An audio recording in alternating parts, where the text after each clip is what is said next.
οποία δεν είναι αποτελεσματική καθόλου, έτσι. Να αυτή που συνήθισα, ρημάζει. Πίσω πέτω γερό εικόνη, κάνει την εικόνη του γερό. Πώς την είπε στην εκκλησία? Αγία Τριάδα πάνω Παναγιά. Λοιπόν, αυτό το ερείπιο λοιπόν, κάποτε ήταν η εκκλησία της Αγίας Τριάδας.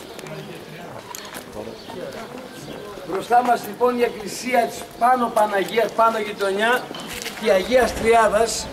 Στις περισσότερες εκκλησίες της Μικράς Ασίας και στην Καπαδοκία ήταν αφιερωμένες σε 3 Αγίους με 3 ιερά, 3 υπόστατες, για να μπορούν να τιμώνται περισσότεροι Άγιοι.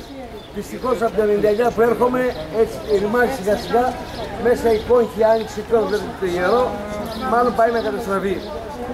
Πίσω μας το σπίτι που γεννήθηκε ο Ηλίας Βενέζης, εδώ πέρασε τα παιδικά του χρόνια, δεν πρόλαβε να φύγει με την μικρασιατική καταστροφή στην αλήθεια εχμάλωτος.